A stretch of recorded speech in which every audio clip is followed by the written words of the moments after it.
નમસ્તે વિદ્યાર્થી મિત્રો, હું ઠાકર મિલન. આજે આપણે ધોરણ 12 સાયન્સની અંદર જે યુનિટ નંબર 16 જે થિયરિકલ આપણે કમ્પ્લીટ કર્યું છે, બરાબર, એના જે યુનિટના આજે બીજા લેક્ચરમાં વાત કરવાના છીએ મિત્રો. તો આપણે અત્યાર સુધીમાં 24 ક્વેશ્ચન જોઈ ગયા છીએ, થિયરિકલ બેઝ ઉપર છે. અને એ પણ એમ જ કીધેલું છે કે ભાઈ આ જે બેઝિક કોન્સેપ્ટ ઉપર ડિપેન્ડ કરે છે, કોઈ ગાણિતીય મેથડ નથી. જે થિયરી ભણ્યા છે એમાંથી યાદ રાખીને પાકા કરવાના થતા હોય છે. કેમ કે વિધાન આધારિત પ્રશ્નોત્તરી હોય એટલે સમજવા કરતાં વધારે યાદ રાખવાના થતા હોય છે. જોઈએ, નીચે દર્શાવેલા વિધાનોમાંથી કયું વિધાન સાચું છે. જો આખા ચેપ્ટરની આપણને હાર્દ ખબર હોય તો આ જે આવા ટાઈપના ક્વેશ્ચન પૂછે ને એમાં ભૂલ ન પડે. જો સ્ટાર્ચ આલ્ફા ગ્લુકોઝનો પોલિમર છે, એમિલોઝ સેલ્યુલોઝનો ઘટક છે, પ્રોટીન એક જ પ્રકારના એમિનો એસિડનું બનેલું હોય છે, ફ્રુક્ટોઝના ચક્રીય બંધારણમાં 4 કાર્બન પરમાણુ અને 1 ઓક્સિજન પરમાણુ હાજર હોય છે. હવે આ જૈવિક અણુઓનું જે ચેપ્ટર છે એના બેઝને રિલેટેડ છે એટલે આપણને થોડો ખ્યાલ છે, બરાબર. એમિલોઝ સેલ્યુલોઝનો ઘટક નથી, પહેલી વસ્તુ. તો ભાઈ પ્રોટીન છે અલગ અલગ એમિનો એસિડ, વિવિધ એમિનો એસિડનો બનેલો પ્રોટીન છે, બરાબર. ફ્રુક્ટોઝના ચક્રીય બંધારણમાં 4 કાર્બન નહીં, 5 કાર્બન ને 1 ઓક્સિજન, 6 ચક્રીય રચના બનાવે છે, બરાબર. એટલે એ રીતના આપણે જોઈ ગયેલા છીએ. એટલે ઓનલી ફોર એક જ વિધાન સાચું બને કે સ્ટાર્ચ છે ને એ આલ્ફા ગ્લુકોઝનો પોલિમર છે, ને યાદ રાખવું પડે. આગળ વાત કરીએ, પેપ્ટાઇડ બંધના અનુસંધાનમાં કયું વિધાન સાચું નથી. તો પેપ્ટાઇડ બંધ વિશે આપણને ખબર હોય અને તમને એ પેપ્ટાઇડ બંધ આપેલો પણ છે, બરાબર. તો જોઈએ એમાં ઓપ્શન નંબર, તો તમે જોશો તો પ્રોટીનમાં CNની બંધ લંબાઈ સામાન્ય બંધની સરખામણીમાં લાંબી હોય છે, તો કે વસ્તુ શક્ય નથી, બરાબર. પ્રોટીનમાં CN બંધની બંધ લંબાઈ સામાન્ય બંધ કરતાં વધુ હોય છે, તો એ સાચું છે. C+O NHમાં સમૂહમાં તલીય સ્પેક્ટ્રોસ્કોપી એ પૃથ્થકરણ બંધારણીય દર્શાવે છે, તો એ વસ્તુ સાચી છે. તલીય એટલે પ્લાનર, બરાબર. પછી પ્રોટીનના CN બંધની લંબાઈ સામાન્ય બંધ કરતાં ટૂંકી છે, જો આ વસ્તુ ખોટી પડી, કારણ કે એની કરતાં થોડીક લાંબી હોય છે C અને N બંધની, કેમ કે એની પાસે જે રહેલો અયુગ્મિત ઇલેક્ટ્રોન છે એ પેપ્ટાઇડ બંધને લંબાવે છે, એટલા માટે ખોટો ઓપ્શન આપણને મળી ગયો. આગળ ઉપર વાત કરીએ 27માં, ઉચ્ચેસકો શેના બનેલા છે. તો વિશિષ્ટ બંધારણ ધરાવતા પ્રોટીનને યાદ રાખી લેજો કે ભાઈ ઉચ્ચેસકો શેના બનેલા છે, તો વિવિધ બંધારણ ધરાવતા પ્રોટીનના. નીચેનામાંથી કયું વિધાન સાચું નથી. તો આલ્ફા એમિનો એસિડ નો આલ્ફા કાર્બન અસમિતીય બંધારણ ધરાવે છે, એ સાચું છે, બરોબર. કેમ કે આલ્ફા એમિનો એસિડ તમે બંધારણ લખશો તો પહેલો કાર્બન જે આવશે એ કેવો છે, અસમિતીય બંધારણ ધરાવે છે. બધા જ પ્રોટીન L સ્વરૂપના હોય છે, આ વસ્તુ ખોટી છે. L હોય એવો જરૂરી નથી, D પણ હોઈ શકે, બરાબર. આગળ ઉપર વાત કરીએ, નીચેનામાંથી કયા ઘટકો વિટામિન B12માં હોય છે. તો વિટામિન B12માં હોય એના ઘટકો વિશે વાત કરીએ તો CO કોબાલ્ટ +3 CO+3 ના જે સંયોજકો છે એ વિટામિન બીમાં હાજર હોય છે. ગ્લિસરોલ કોની સાથે ફોસ્ફોલિપિડ એટલે કે એસ્ટર બનાવે છે. ગ્લિસરોલ છે એ હમણાં આપણે પ્રક્રિયા જોઈ ગયા ને આગળ ઉપર. ગ્લિસરોલ કોની સાથે એસ્ટર બનાવશે, ફોસ્ફોલિપિડ જેને એસ્ટરને કહેવાય છે, બરોબર. તો એ આગળના થિયરીમાં આપણે જોઈ ગયેલા છે કે 2 કાર્બોક્સિલિક એસિડ અવશેષ અને 1 ફોસ્ફેટ સંયોજન સમૂહ સાથે જોડાઈને શું બનાવે છે, ફોસ્ફોલિપિડ એટલે કે એસ્ટર બનાવે છે. 2 કાર્બોક્સિલિક એસિડ અવશેષ અને 1 ફોસ્ફેટ સમૂહ સાથે જોડાઈને ગ્લિસરોલ શું બનાવે છે, ફોસ્ફોલિપિડ એટલે કે એસ્ટર બનાવે છે. એની પછીનો નેક્સ્ટ ક્વેશ્ચન, ગ્લાયકોસિસ શું છે.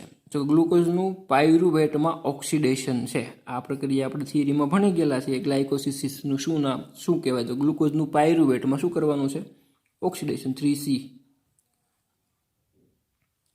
4 કાર્બન નિયમ દર્શાવે છે કે જૈવિક સંયોજનમાં ખાલી જગ્યા 4 ગ્રાફ, બરોબર. 4 ગ્રાફ નિયમ દર્શાવે. 4 ગ્રાફ એક નિયમનું નામ છે, બરોબર. એક નિયમ જે જૈવિક સંયોજનમાં ખાલી જગ્યા છે. જો આ વસ્તુ આપણે ભણ્યા નથી પણ યાદ રાખી લેજો, 4 ગ્રાફ સંયોજનમાં શું કહેવામાં આવેલું 4 ગ્રાફ નિયમની અંદર, તો કે જૈવિક સંયોજનો છે ને એમાં એડેનાઇન અને થાઇમિનનું પ્રમાણ સરખું છે અને ગુઆનિનનું પ્રમાણ સાઇટોસિનના પ્રમાણ જેટલું છે. એટલે બધામાં લગભગ સરખું જ હોય છે. જો એડેનાઇન અને થાઇમિન સરખા હોય, ગુઆનિન અને સાઇટોસિન સરખા હોય, બરોબર, એકબીજાની જેટલા જ હોય છે. એવું કોને કીધું, 4 ગ્રાફ. જો 4 ગ્રાફ 4 તત્વો વિશેની રજૂઆત કરતો નિયમ 4 ગ્રાફ નિયમ તરીકે ઓળખાય છે. એની અંદર જૈવિક અણુઓ જે સંયોજન છે એમાં રહેલા એડેનિન, થાઇમિન, ગુઆનિન અને સાઇટોસિનની વાત કરેલી છે. એમ એડેનિન અને થાઇમિન એ બેનું પ્રમાણ સરખું હોય, જ્યારે ગુઆનિનનું પ્રમાણ સાઇટોસિનના પ્રમાણમાં સરખું હોય છે. એટલે એક 4 ગ્રામ નિયમ છે, યાદ રાખવાનો થશે તમારે.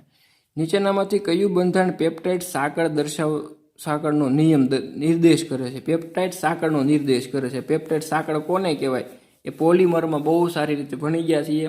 પછી જે આગળના જૈવિક અણુઓનું જે ચેપ્ટર છે એમાં પણ સારી રીતે ભણી ગયા છીએ આપણે કે પેપ્ટાઇડ સાંકળ કોને કહેવાય. તો અહીંયા તમારી સામે રજૂઆત છે પેપ્ટાઇડ સાંકળની.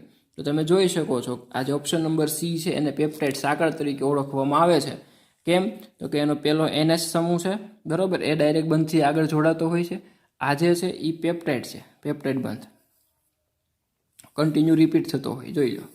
એને શું કહેવાય? પેપ્ટાઇડ. પણ બંધની શરૂઆત NH થી થાય, કાર્બનથી ના થાય. એટલા માટે ઓપ્શન નંબર સી આપણો સાચો થશે.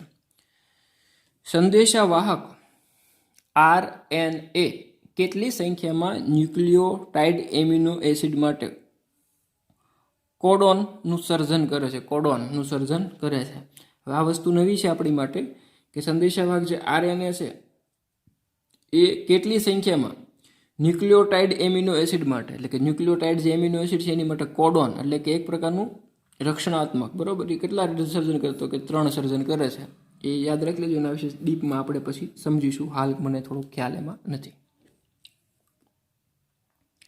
કયો ઉત્સેચક ગ્લુકોઝનું ગ્લાયકોઝનમાં પરિવર્તન કરી શકે? જો ગ્લુકોઝનું ગ્લાયકોઝનમાં એની માટે ઇન્સ્યુલિન્સની જરૂર પડે. આ ઉત્સેચકો યાદ રાખવાના. જેમ ઉદ્દીપક કેમ આપણે રાસાયણિક પ્રક્રિયામાં યાદ રાખીએ છીએ, એમ જૈવ રાસાયણિક પ્રક્રિયામાં ઉત્સેચકો યાદ રાખવા પડે કે ભાઈ ગ્લુકોઝનું ગ્લાયકોઝમાં રૂપાંતરણ કરવા માટે કયો ઉત્સેચક જરૂરી છે? તો કહો ઇન્સ્યુલિન્સ, બરોબર. નેક્સ્ટ ક્વેશ્ચન જોઈએ. પ્રોટીન હિમોગ્લોબિનના સંદર્ભમાં સાચું વિધાન કયું છે? પ્રોટીન અને હિમોગ્લોબિનના સંદર્ભમાં સાચું વિધાન કયું છે? તો જૈવિક ક્રિયામાં ઉદ્દીપક તરીકે કામ કરે છે? તો કે ના. લોહીમાં શર્કરાનું પ્રમાણ જાળવી રાખે? તો કે ના. લોહીમાં ઓક્સિજન પૂરો પાડનાર ઘટક તરીકે વર્તે છે? તો કે હા. હવે હિમોગ્લોબિન બાયોલોજીના સ્ટુડન્ટ છે, અમને ખબર છે કે લોહીની અંદર જે હિમોગ્લોબિન છે એની અંદર ઓક્સિજન દ્રાવ્ય થઈને વહન પામે છે, બરોબર. એટલા માટે પ્રોટીન અંદર જે હિમોગ્લોબિન છે એનું મુખ્ય કામ છે લોહીમાં ઓક્સિજન પૂરો પાડનાર ઘટક તરીકે વર્તે છે, બરોબર. એમાં દ્રાવ્ય થાય છે એટલા માટે. બીટા ડી પ્લસ ગ્લુકોઝમાં કિરાલ કાર્બન પરમાણુની સંખ્યા કેટલી? તો કિરાલ કાર્બનની તમને સમજૂતી બહુ સારી રીતે આપેલી છે, એટલે તમે જાતે બંધારણ દોરીને પણ સમજી શકો છો. ગ્લુકોઝમાં chiral beta D plus 1 glucose એટલે બીટા ડી, બરોબર, આલ્ફા પ્લસ ગ્લુકોઝમાં કિરાલ કાર્બનની સંખ્યા કેટલી થાય? તો એની તમે રજૂઆત જોઈ શકશો. એમાં 3 કિરાલ કાર્બન તમને જોવા મળી જશે. પ્રોટીનના સારથીલ હેલિકલ બંધારણને કોણ સ્થાયીતા આપે છે? પ્રોટીનનો સારથીલ હેલિકલ બંધારણ એટલે પ્રોટીનના જે આ સર્પાકારના જે બંધારણ છે ને, સારથીલ હેલિકલ બંધારણ, એ બંધારણને કોણ સ્થાયીતા આપે? એટલે કે બંધારણ શા માટે, કયા બંધના લીધે સ્થાયી છે, એવો પ્રશ્ન તમને પૂછો તો એની માટે જવાબદાર છે હાઇડ્રોજન બંધ. એ આપણે ભણી ગયા આગળ. એડેનિન ગ્વાનિનની અંદર જે બંધ બને છે એકબીજા A, T ને C, G, C એ જોડાયેલા, એ બધા વચ્ચે હાઇડ્રોજન બંધ જ હોય. અને આખી જે આ સર્પિલાકારની આ જે રચના છે એમાં તે અંદર આ બંધ જ બનેલા છે, જેના લીધે એનું બંધારણની સ્થાયીતા છે. એટલે કયો બંધ આવશે? હાઇડ્રોજન બંધ આવે છે. કોષનો અર્ધપારગમ્ય પડદા મુખ્યત્વે શાના બનેલા હોય છે? કોષના જે અર્ધપારગમ્ય પડદો શેના બનેલા હોય? તો કે ફોસ્ફોલિપિડના બનેલા હોય છે. આ વસ્તુ યાદ રાખી લેજો કે ભાઈ કોષના અર્ધપારગમ્ય પડદા એટલે કોષ જે છે એની અંદર જે અર્ધપારગમ્ય પડદો તમે બધા ભણી ગયા છો યુનિટમાં, બરોબર, આગળ ઉપર, એ શેનો બનેલો હોય છે? તો કે ફોસ્ફોલિપિડ્સનો બનેલો હોય છે. યાદ રાખી લેવું પડે મિત્રો. પ્રોટીનમાં ડાયસલ્ફાઇડ બંધનું સર્જન કરવામાં કયો કાર્યકારી સમૂહ ભાગ લે છે? જો પ્રોટીનના ડાયસલ્ફાઇડ બંધનું સર્જન એટલે કે પ્રોટીનની અંદર ડાયસલ્ફાઇડ બંધનું સર્જન કરવા માટે કયો કાર્યકારી સમૂહ ભાગ લે છે? તો કે થાયોલ, બરોબર. કયો ભાગ લે છે આમાં? થાયોલ. કે જે પ્રોટીન છે એની અંદર ડાયસલ્ફાઇડ બંધ બનાવવાના થાય. તો ડાયસલ્ફાઇડ બંધ બનાવવા માટે કોણ જરૂરી છે એવો શબ્દ વાપરીએ તો થાયોલ એનો ઉપયોગ કરવામાં આવે છે. પછી આગળ ઉપર જોઈએ. પાચન ક્રિયા દરમિયાન ખોરાકમાં લેવાયેલ પ્રોટીનનું એમિનો એસિડમાં જળ વિભાજન થાય છે. આ ક્રિયામાં 2 ઉત્સેચકો ભાગ લે છે, બરોબર. હવે 2 ઉત્સેચકો કયા? તો પ્રોટીનનું પહેલાં શેમાં ફેરવું? પોલીપેપ્ટાઇડમાં. એટલે કે આ શેમાં બની ગયું? પોલીપેપ્ટાઇડ થઈ ગયું. એ પોલીપેપ્ટાઇડમાંથી શું બને છે? એમિનો એસિડ બને છે. એની માટે 2 ઉત્સેચકો જોઈએ. પહેલા પ્રક્રિયા માટે પહેલો ઉત્સેચક, બીજી પ્રક્રિયા માટે બીજો ઉત્સેચક. તો તો બંને ઉચ્ચેસકો કયા છે એ આપણે ઓળખવાના છે. તો પ્રોટીનનું પોલીપેપ્ટાઇડ માટે પેપ્સિન અને એમિનો એસિડમાં ટ્રિપ્સિન. બરાબર, આ બે યાદ રાખવાના રહે. આ તો બધાને યાદ રહે છે. પ્રોટીનમાંથી પોલીપેપ્ટાઇડમાં તો ખબર હોય પેપ્સિન જ હોય, પણ જે પોલીપેપ્ટાઇડમાંથી એમિનો એસિડમાં છે ને આ ટ્રિપ્સિન, એ એક યાદ રાખજો. અહીંયા બીજો કોઈ લાગુ પડતો નથી, એટલે એક એ યાદ રાખવાનો થાય તમારે. નેક્સ્ટ જોઈએ, માનવ દેહ શું ઉત્પન્ન કરી શકતો નથી? માનવ દેહ શું ઉત્પન્ન નથી કરી શકતો? તો કે વિટામિન. એટલે જ આપણે બહારથી લઈએ, ડીએનએ થાય, અંતઃસ્ત્રાવ થાય, ઉચ્ચેસક થાય. વિટામિન આપણે ઉત્પન્ન શેટી કરી શકતો નથી, એટલે આપણે બહારથી લઈએ છીએ. નીચેનામાંથી કયા પેપ્ટાઇડ અંતઃસ્ત્રાવ છે? કયો પેપ્ટાઇડ અંતઃસ્ત્રાવ છે? અંતઃસ્ત્રાવ તરીકે વર્તતો પેપ્ટાઇડ કયો છે? બરોબર, તો કે ગ્લુકેગોન. ગ્લુકેગોન છે એ કેવો પેપ્ટાઇડ છે? તો કે અંતઃસ્ત્રાવી પેપ્ટાઇડ છે ગ્લુકેગોન. કયું વિટામિન જલ દ્રાવ્ય છે? એટલે પાણીમાં દ્રાવ્ય છે. તો વિટામિન બી. આમાંથી એક પણ નહીં. બરોબર, વિટામિન બી છે પાણીમાં કેવું છે? દ્રાવ્ય છે. આગળ જોઈએ, આરએનએ અને ડીએનએ બંને કિરાલ અણુઓ છે. આ ગુણધર્મ શાના લીધે હશે? બરોબર, આરએનએ અને ડીએનએ કેવા છે? કિરાલ અણુઓ છે. કિરાલ અણુ એટલે કિરાલ કાર્બન ધરાવતા અણુઓ. એ કોના લીધે છે? તો કે ડી શર્કરા ઘટક. ડી એટલે જે વિન્યાસ છે એનો ડી, અને એની શર્કરા હોય એના કારણે ડી શર્કરા એમાં જોડાયેલી છે. ડી આરએનએ અને ડીએનએમાં રિબોન્યુક્લિક એસિડ જે આપણે કહીએ છીએ, ડીઓક્સી રિબોન્યુક્લિક એસિડ, એની અંદર આ જે ડી શર્કરા જોડાયેલી હોય એના લીધે એની અંદર કિરાલિટીનો ગુણધર્મ, કિરાલ અણુઓ જોડાયેલા હોય છે. નીચેનામાંથી એમાઇન અંતઃસ્ત્રાવ કયો છે? જો એમાઇન યુક્ત અંતઃસ્ત્રાવ કયો છે? કે થાઇરોક્સિન. કયો છે? થાઇરોક્સિનમાં કયો ગ્રુપ આવેલું હોય છે? એમાઇન ગ્રુપ આવેલું હોય છે.